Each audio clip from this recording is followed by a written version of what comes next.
Halimaw na halimaw ang debut game ni Anthony Davis, parang nanalo sa trade ang reaksyon ng crowd. Kyrie to AD, alley-oop at dinumina ang paint. Grabe ang impact ni Anthony Davis for the Dallas Mavericks. Nagtala kaagad ng record. Eto na ang debut game ni Anthony Davis, mga idol. Explosive ang simula, assist kaagad kay Daniel Gafford. Eto yung matagal nang kailangan ni AD, ang legit center. At sa defense, block kay Alperen Sengun. This is the new Death 5 of Dallas Mavericks without Luka Doncic. Wala nang inantay si Anthony Davis. Nag-take over kagad mga idol sa opening quarter. A double-digit scoring for AD sa opening frame mga idol. At eto yung malupit dyan, ang putback dunk ni AD na nagpa-hype sa crowd na para bang nanalo sila sa trade. May gustong patunayan si AD sa mga fans na tama ang naging desisyon ni Nico Harrison na siyang ipalit kay Luka Doncic. Nagrally pa ang Mavs fans sa labas ng arena. Panawagan na si Santen daw ang kanilang GM. Nagtala din ng 3-pointer si Anthony Davis at si Alperen Sengun.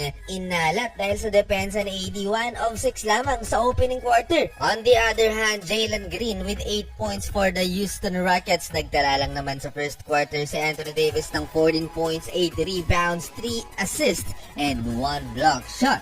Max Christie off the bench, nagtala naman ng 5 points in 6 minutes. Wala pang naitatalang puntos dyan si Kyrie Irving, 33-20 end of first quarter. First time sa career ni AD na makapagtala ng ganyang stats sa first quarter mga idol. Second quarter, Daniel Gafford with the block. Kay Tari Eason na foul trouble nga lang ang landlord sa first 2 quarters. Solid din ang simula ni Klay Thompson, Reed Shepherd na ibaba sa single digit ang lamang ng Dallas Mavericks, pero si Anthony Davis sinupalpal si Jalen Green.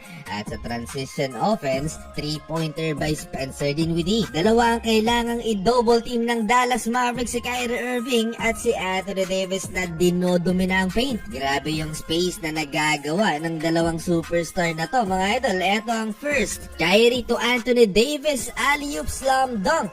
Drive Kyrie. Thunderous finish.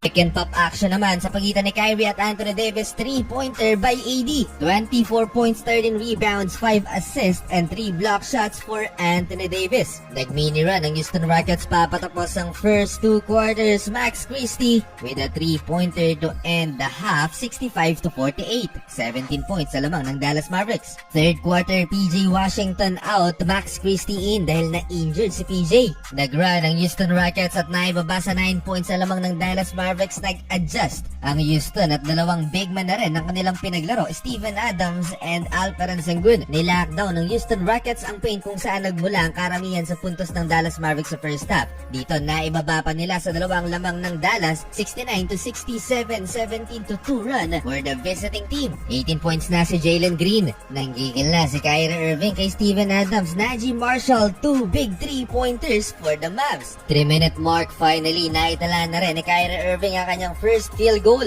Basket and one for Uncle Drew. Highlight reel, Jalen Green, one-handed throwdown. Last 2 minutes mga idol, mukhang nari-injured ni Anthony Davis sa kanyang abdominal muscle. Non-contact, kaya napilitan si Coach Jason Kidd na ilabas muna sa AD. End of third quarter lamang ng 8 points ang Dallas, 89-81. Unang laro pa lamang, ilumabas kagad ang pros and cons ni Anthony Davis. Ang pagiging injury prone nga ng big man na to. Fourth quarter, it's Kyrie Irving time dahil wala si Anthony Davis. Buti na lang at naghahalimaw itong si Daniel Gafford with 5 block shots. Still a double figure lead for the Dallas Mavericks, 95-83. As of 7-minute mark, wala pa ring balita kay Anthony Davis kung makakabalik pa. Well, ang 20 plus points, 10 plus rebounds, and 5 plus assists ni Anthony Davis mga idol sa first half ay franchise record bilang pangatlong player na nakapagtala ng stats na yan in any half. At ang isa sa nakapagtala ng stats na yan 2 beses ay si Luka Doncic. Nakabuntot lang Houston Rockets dito sa fourth quarter, 100-93 down the stretch. No PJ, no AD, pumapalag ang Dallas Mavericks dahil kay Najee Marshall na may 16 points na at Max Christie na may 16 points na rin. Jalen Green to cut the Dallas lead, 104-100 last 3 minutes. Final 120 seconds left. Kyrie Irving 2 made free throws and Max Christie halimaw dito sa second half, 3-pointer, 109-100. That's a clutch basket without Anthony Davis and PJ Washington.